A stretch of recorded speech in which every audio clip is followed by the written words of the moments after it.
Good morning, it's Adam from Better Proposals here, and today I've got the great pleasure of interviewing one of my best friends, Tim Coe. He's the author of the book Your Utterly Seductive Proposal, and he, over the last 30 years, has run many different kinds of businesses in many different industries, but these days settles on a marketing agency that specialises in helping people find out what's unique about their business and what they do, and then shouting from the rooftops about it. This guy, I've known him for 10 years. He's helped me more in those 10 years than maybe anybody else on the planet, perhaps only second to my parents. So without further ado, Tim Coe. So obviously you've been in business for quite a long time at this point. 29 years. 29 years. 29 Have you got any ideas for celebrating your 30th year? I thought about it actually. You should do. It's worthwhile celebrating. Maybe come and have a meal here. Yeah. And film it. Yeah. You and me. Yeah, just nice. No candles. I haven't thought about celebrating. No. So that's kind of something I wanted to touch on actually, because most people start businesses and within about 30 minutes they've given up.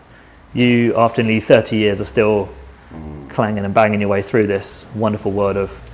Still hanging on in there. Yeah, so how have you kept this whole thing, how have you kept yourself sort of... Hope.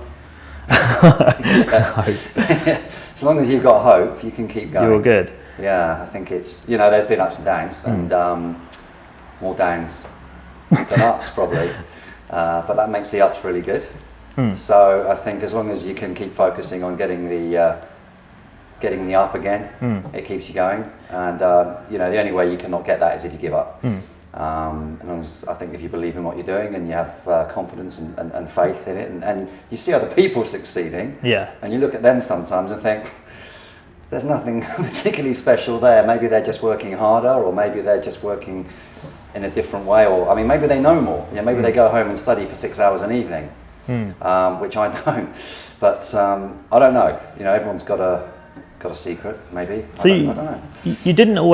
You weren't always running a marketing agency, and we'll sort of get to that in a second, but what was your first business? Catering. Just out on this street here, on Really? Lymington Market. Yeah, it was Coe's Crepes, French style pancakes. Second business? Sugar and lemon, 40p. Tea and coffee, 25. Take you back to those days, eh? Yeah, then I started doing deliveries, courier service. Then I started doing mobile car valeting. Nice. So I was using the same vehicle for 3 businesses. Recycling, I like it. Recycle, is it cycling? No, that's recycling as in using... Yeah, exactly. And that was in 1988. I started a car valeting business, which is still going today. I was showing somebody today photos That's wicked. and the website of one of the new owners. Good foundations. Yeah. Yeah. So I had that business for 10 years. Then we started turning that business into because obviously cleaning cars, you started noticing damage on cars. Yep. So bumper scuffs, stone chips, windscreen repairs, car phone holes on dashboards, mirror casing scratches, alloy wheel scuffs, cigarette burns, leather seats. Just to repair all those. Amazing. Yeah. Got a job for you. Yeah, a lot of people have, but it was so dependent on the weather that I'll never have a business dependent on equipment, staff. Yeah. Well, hopefully not, but you can't say that. But definitely not dependent on the weather again, because it's so frustrating not being able to work because it's cold or wet or snowy. So or too hot. Building houses, is that the question? Yeah, there's too many people doing that. So that's kind of what I wanted to come to actually. So, so these days you're running a marketing agency. Can you give us a bit of a sort of update, I suppose, as to sort of the types of people that you're helping and the kind of work that you're doing? Well, they're mostly business-to-business services, because all my experience is, apart from what I just said, the businesses after that were pretty much business-to-businesses, B2B service type businesses. Yeah. And I like services because you can just change one little thing instantly, and you've changed not changed the whole business, but you've changed, for example, the way it's delivered. So you've created some difference. So what's the question again? Just giving an update as to sort of the types of work that you're doing and the kind of results that you're getting people. Yeah. Well, my key area seems to be creating something about a business that people can remember, something that they can exploit and build their marketing around. So whereas you might see a typical marketing agency's website called something marketing, and a list of services like what we do, SEO, websites, design, I don't think you can do any of this until you've got something to say. So having something to say is the main thing here. And we haven't got my book here, have we? Which would have been a perfect point. It would have been. Talk about that, but the book was called is called Your Utterly Seductive Proposal, a play on the old USP. Because if you haven't got anything to differentiate your business, anything that is going to be majorly of value to your ideal target client, so you can charge more money, then the only common denominator is going to be price. So they're going to come to you and say, I can get it for X over here. And unless you can say you can't because it's not the same product, you're in a discount battle. So that's one of the things I wanted to. Likes to be. Yeah, no, that's a really good shout actually. And one of the things I wanted to bring up with you actually was a lot of the users that we have on Better Proposals are sort of design agencies, run web design companies, marketing companies, that kind of thing, and do sort of service-based stuff. But obviously, how do you tell one web designer from another? I mean, on the most part, if you can set up a WordPress website, you know your way around a design program and you can change some colors around, you're pretty much all offering, within reason, the same kind of stuff. So how, if you were working with a web design company, how would you go about trying to create something that's different for, to sort of differentiate one web design company from another? Well, the easiest way is to obviously look at their work, but it's like an artist, isn't it? Their work speaks volumes. That's all you need to see. But when it gets to websites, you could argue that most of them look the same. I agree. Or even the good ones look the same. It's hard to make something radically different. So I'll be looking at the process they used to develop the site. If there was anything different there, you could talk about. But would people be bothered about that? Because it's the end results all they're interested in. So for something like that, when you're really quite hemmed in by, the end result has to be a certain thing.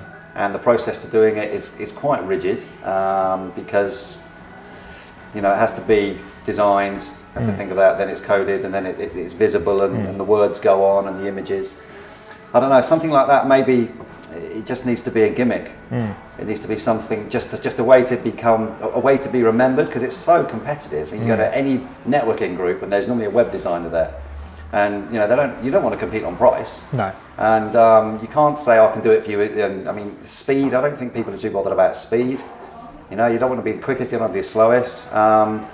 There's, in terms of a technical innovation, I don't know, because again the product is what it is. You could have some service guarantee, some promise, but again I don't see where that's going to come in. I think it would just come down to some gimmick. I mean, there's a central heating firm in Gosport where I was trying to find a differentiation there, and the owner was completely honest. Said, Tim, there's nothing special about what we do. We put in central heating, we service boilers, and then he just mentioned the guy called Norman that worked for him, and I just called Norman came into my head, and that turned into a whole rebranding exercise. Is that the cartoon thing? The Just Call Norman, cartoon type character. But they're not doing anything different. But the radio adverts were cold radiator, just call Norman. No hot water coming out of your taps, just call Norman. No life in your boiler, just call Norman. For anything central heating related, just call Norman. So there's no change in the actual service, no change really in much else. It's just adding this memorable phrase, just call Norman. The guy doing that, rebrand the vans, rebrand the shop, rebrand all the stationery, radio adverts. So all they have to remember now is just call Norman, not the central heating service. And did they go? Am I right in thinking that they actually registered a new domain for just callnorman.co.uk? Callnorman.co.uk. Yeah, they even bought a domain. Brilliant. Yeah, so that's sort of taking in sort of a simple sort of marketing gimmick and actually just running with it. There was nowhere. Yeah, there was. The normal way is to find some process or something that they're doing that they don't actually recognise, which quite often is the case, that they're taking for granted and amplifying that. But in this case, there was nothing apart from a guy working for him called Norman. So if you have a guy working for you called Norman, you've got it made. Yeah, except call Norman is taken. Well, it could have been. He could have mentioned Adam. Just call Adam. You know, no one would do that. I just thought it was like Norman sounded like the type of guy that would turn up at your door with a toolbox to fix your boiler. So, can you? It's a funny one. Yeah, and it's amusing. So, can you just sort of give us a really, really quick sort of overview as to the USP process that's in your book, and then just sort of let the people know where they can get hold of a copy of your book? Sure. Well, the first stage before talking about features, benefits, differentiators in your product is just to know who's going to be buying from you. Yeah. So you can, when you think of these things, what's going to suit them. So the first thing is to work out who the ideal target client is. Yeah. So I have a set of questions for people selling to the general public and a set of questions for people selling to other businesses. Nice. So it's not just, where are they located and how old are they? It's things like, what stage are they at in their business? And, what possible problems could they be having to make them think about X, Y, Z? Then we ask a series of questions like, what journey can you take people on that no one else can? What is it about your product that I can't get anywhere else? Where do you add value that other people can't? If I'm your ideal target client, why should I use you instead of anybody else? And not just that, why should I even buy at all? Because I could buy from A, I can buy from B, or I could just leave it. The third choice, which a lot of people don't even think about. So once you've gone through these different questions, then what's the sort of the end result in terms? Well, you've got all this information. We refine it down, and we find the best of the best of the best of the best, and you end up with 2 or 3 points. Or we try and roll them into a 15 or 20 word phrase. So normally start with the end result, the major benefit you get. So it could be increase sales by 150%, and then mention the ideal target client. For your Lymington greengrocer business, pretty specific. Yeah. So the greengrocer, they're talking to me. Increase, massive benefit. Yeah. That's my business. Yeah. Through the ABC marketing method. So that's the uniqueness. So that's the part that means nobody else can actually say it.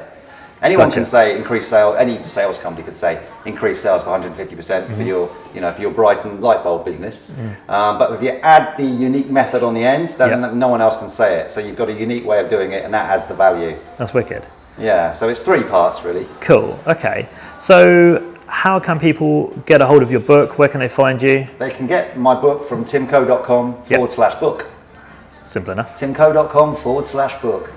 And Co is spelled COE. Yeah, cool. Sebastian.